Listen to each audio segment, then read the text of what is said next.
Women March کے چند poster سے پیدا ہونے والا تنازع سوشل میڈیا سے نکل کر تھانے پہنچ گیا۔ خواتین کے حقوق کے تحفظ کی بات کہیں پیچھے چلی گئی۔ ذمہ دار کون ہے، جائزہ لیں گے۔ وائلنس اگینسٹ ویمن سینٹر نے مظلوم خواتین کی قانونی مدد کی، کئی گھر ٹوٹنے سے بچائے۔ ایسے نئے ادارے بنانے کے بجائے انہیں بند کرنے کی کوشش افسوسناک ہے۔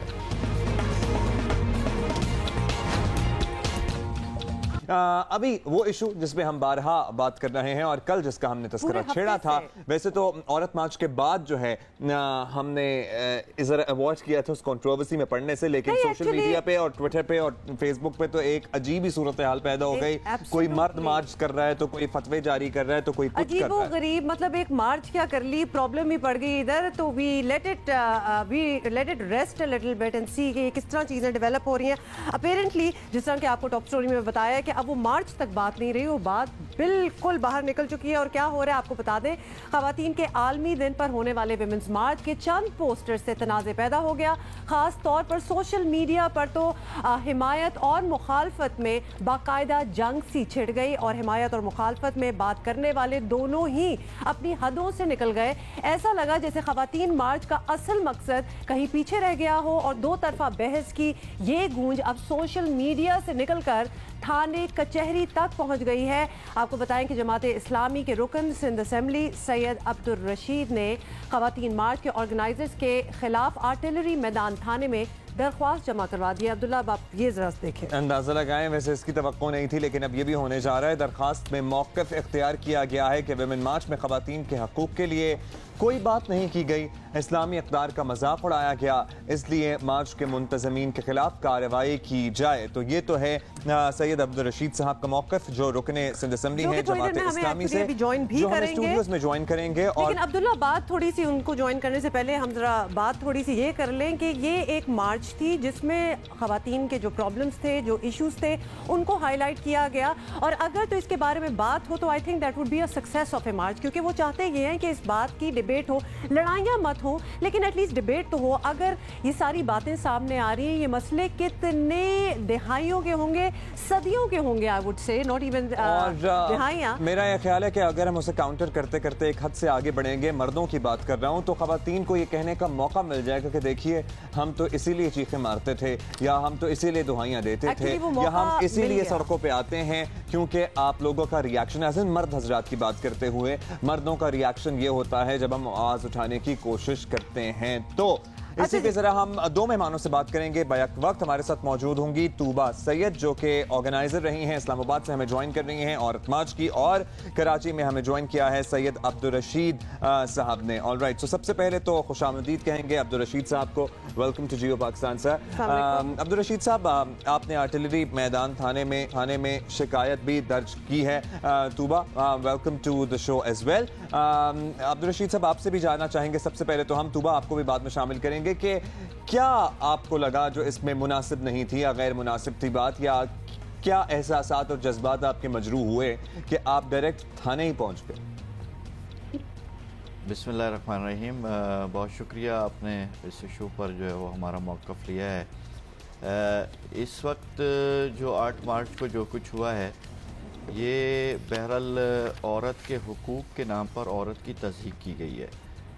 جتنے حقوق اسلام نے اس عورت کو دیے ہیں، دنیا میں کسی مذہب نے نہیں دیے، اور اگر ہم تقابلی جائزہ بھی کریں تو مغرب کے مقابلے کے اندر اسلام نے جو عورت کو حقوق دیے ہیں اس کا کوئی مثال بھی پیش نہیں کر سکتا۔ میرا تو یہ خیال ہے کہ عورت کے حقوق کے نام پر جو مارچ ہوا ہے، عورت کے حقوق کے لیے کیے جانے والے کام کے لیے خود ہی یہ ایک مسئلہ بن گیا ہے۔ یعنی صرف اسلام پسند نہیں بلکہ جو لبرلز اپنے آپ کو کہتے ہیں وہ بھی چیخ اٹھے ہیں کہ جس طرح کے واہیات نعرے اس کے اندر لکھے گئے، جو مقاصد پاکستان، آئین پاکستان اور اسلامی شعائر کے خلاف ہے، اور ایسی کوئی چیز جو کسی بھی سماج کے حدود تہذیب کو تجاوز کرے گی اس پر اعتراض تو ہوگا۔ یہی مسئلہ ہے کہ ہم خود عورت کے حق کے قائل ہیں, حقوق دینے چاہیے. عبدالرشید صاحب بالکل آپ کی وی گاٹ دی میسج, آپ کی بات ہم نے سن لی ہے, لیکن آپ ایک بات صرف بتا دیں, اور طوبہ پھر آپ کی طرف بھی آتے ہیں.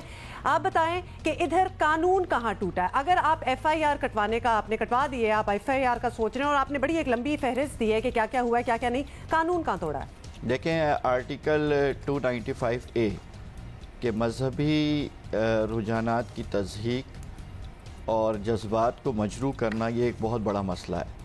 یہاں تو اس سے بڑھ کر کے بھی بات ہوئی ہے, یعنی نبی مہربان صلی اللہ علیہ وسلم کی سنت ہے نکاح, اور اس سنت کے اوپر پابندی کا مطالبہ کیا گیا ہے, اس کی ویڈیوز سامنے آئی ہیں. عبدالرشید صاحب آپ سے جانیں گے کہ مذہب کا تذکرہ ایکچولی کہا تھا, کیونکہ جتنے پوسٹرز تھے اس میں کچھ پہ مجھے بھی اعتراض ہو سکتا ہے, لیکن مذہبی جذبات وہاں کہاں مجروح ہو رہے تھے, یہ ہم آپ سے ضرور جانیں گے. طوبہ آپ سن رہی ہیں عبدالرشید صاحب کی بات بھی, وہ کہہ رہے ہیں کہ ہمارے مذہبی جذبات مجروح ہوئے ہیں اور آئین کے آرٹیکل کا بھی حوالہ دے رہے ہیں. آپ لوگوں کا کیا اسٹریٹجی ہے اگر یہ ایف آئی آر باقاعدہ لانچ ہو جاتی ہے تو؟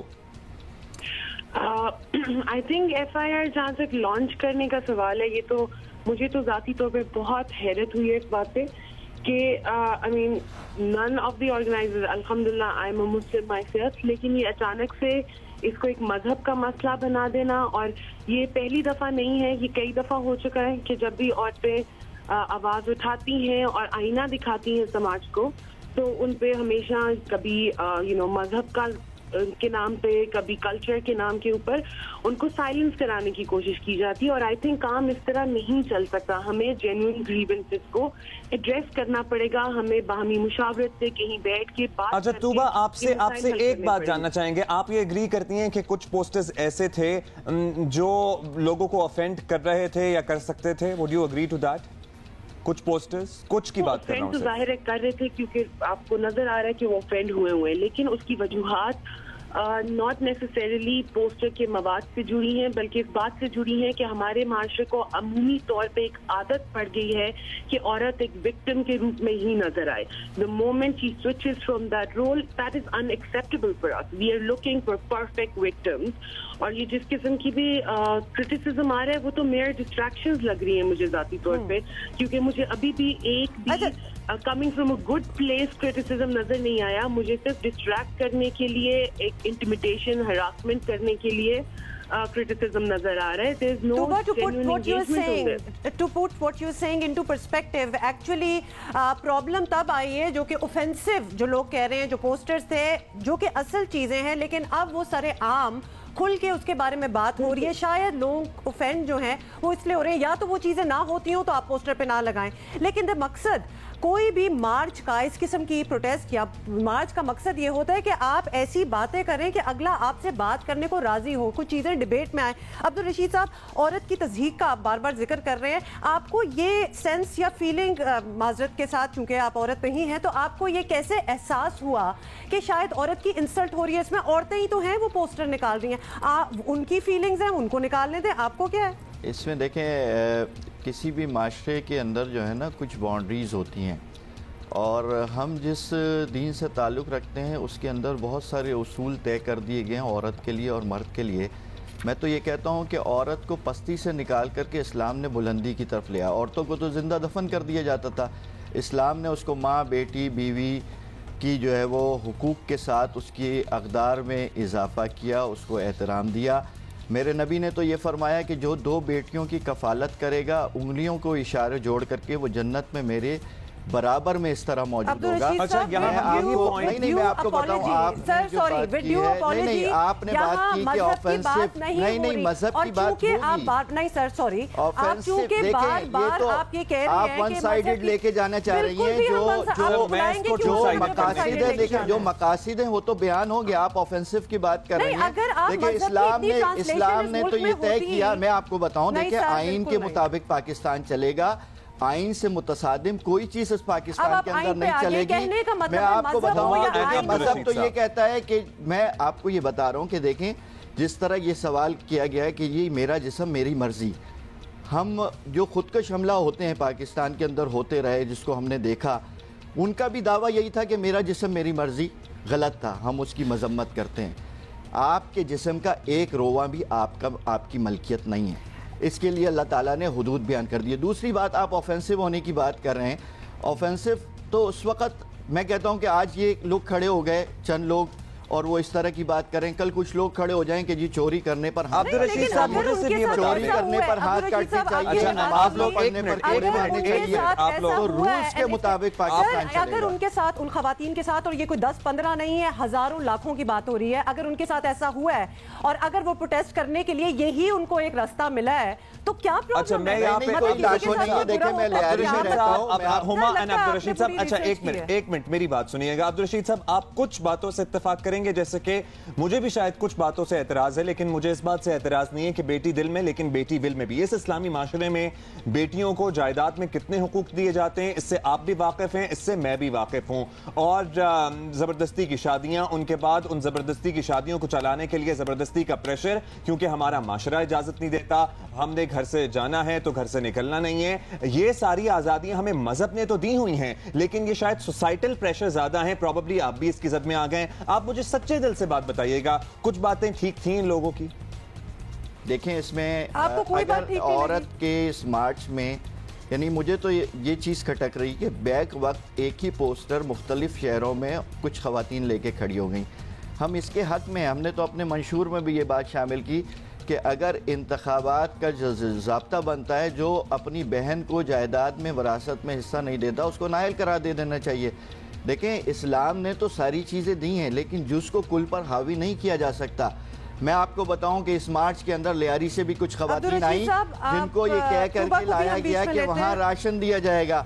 یعنی کچھ خواتین ہیں جنہوں نے خواتین کے حقوق کے لیے کام کرنے والی ایک بڑی تعداد کو متنازع بنا دیا ہے. ہم لے لیتے ہیں, یا تو اسلام کی پوری true translation in spirit and word ملک میں ہو رہی ہو تو بات بنتی ہے, جو کہ نہیں ہو رہی وہ آپ کو بھی پتا ہے. طوبہ آپ سے بات کرتے ہیں. طوبہ بتائیے گا کہ اس قسم کی اگر آپ کو کانفرنٹیشن آگے مل رہی ہے, جو کہ یقیناً شاید آپ نے ایکسپیکٹ کیا ہو شاید نہ کیا ہو, لیکن دس از لائک ریئلی ہیوج, تو اس کو آپ کس طرح جواب دیں گی؟ کیا آپ ڈیل کس طرح کرتی ہیں؟ یہ I think میرے لیے پرسنلی تو یہ بہت ہی ریڈیکولس بات ہے. ہم ایک ایسے ملک میں بیٹھے ہیں جس میں 3% پراپرٹی جو ہے وہ عورتوں کے نام پہ ہے, اور ابھی سننے کو مل رہا ہے کہ یہ پارٹیوں کے منشور میں. اگر آپ کے منشور میں ہے تو میرے نزدیک تو یہ بات میں پھر ان کا فیلئر سمجھوں گی, اور ان تمام پارٹیوں کا فیلئر سمجھوں گی جنہوں نے منشور کی حد تک تو یہ بات ڈال دی ہے. لیکن جب آپ گراؤنڈ ریالٹیز دیکھتے ہیں تو صرف 3% پراپرٹی اس ملک میں عورتوں کے نام پر ہے. What does that say about us as a country? اور یہ مذہب کے رواج کے نام پہ بار بار آوازیں دبا دینا, ڈسٹینٹ کو دبا دینا, آوازیں دبانا. عبدالرشید صاحب مختصراً اگر آپ ایک لائن میں جواب دے سکیں, آپ کو لگتا ہے اس عورت مارچ کو ابھی ذہن سے نکال دیں, آپ کو لگتا ہے کہ ہمارے معاشرے میں, ہمارے ملک میں عورتوں کے حقوق ملنے کی ابھی ضرورت ہے, عورتوں کو دبایا جاتا ہے, سپریس کیا جاتا ہے, ان کے ساتھ ظلم ہوتا ہے؟ آپ کو پتہ دیکھیں دو چیزیں ہیں, ایک لائن میں دو باتیں نہیں ہو سکتی ہیں. پہلی بات تو یہ کہ جی ہم اگر تقابل کریں دنیا کے لوگوں سے تو آج بھی اسلام نے اور پاکستان نے سب سے زیادہ حق دیا, لیکن اس میں مزید ضرورت ہے کام کرنے کی. ہمارا اعتراض یہ ہے کہ عورت کے حقوق پر یہ بات ہونی چاہیے تھی کہ جی ان کو جائیداد میں حصہ ملنا چاہیے, ان کو تعلیم دینی چاہیے, ان کی صحت کا خیال رکھنا چاہیے, عورت کی تضحیک نہیں کرنی چاہیے. میں آپ کو بتاؤں ایسے جملے رکھے ہیں, آپ بھی میری بہن ہیں, خواتین بیٹھی ہیں, میں تو وہ بیان بھی نہیں کر سکتا, میں بیان بھی نہیں کر سکتا, اور ہم ایسی کسی چیز کو بھی کسی ایسی چیز کی اجازت نہیں دے سکتے. اور جاتے جاتے عبدالرشید صاحب ایک بات صرف ہم آپ سے یہ کہنا چاہیں گے, کو ریپرزینٹ کرتے ہوئے میں آپ سے بھی کہنا چاہوں گا, تمام مردوں سے یہ کہنا چاہوں گا کہ عورت ماں ہے, بہن ہے, بیٹی ہے ضرور, لیکن وہ عورت بھی, لیکن وہ اس کی ایک آئیڈینٹی ہے, وہ خود کو بھی ہے. اگر نہ اس کا کوئی بھائی ہو یا نہ اس کا باپ رہا ہے, اس نے خود کی بھی اپنی ٹیک کیئر کرنی ہے کہ نہیں کرنی. دوسری چیز یہی ہے کہ عورتوں کے ایشوز عورتیں ہی بہتر جانتی ہیں, آدمی نہیں جان سکتے, اور یہی کوشش ہو رہی ہے عورت مارچ میں جتنی بھی آپ کو ریزرویشنز ہوں ساروں کو ہوگی. میرا خیال ہے کہ آپ ایسنس نہ لوز کریں. عبدالرشید صاحب بہت بہت شکریہ آپ کے ادھر آنے کا, اور طوبہ سید آپ کا بھی بہت بہت شکریہ. اچھا جی, بہت سی باتیں کرنی ہے. آلسو ون آف نہیں وہ ہو گیا تھا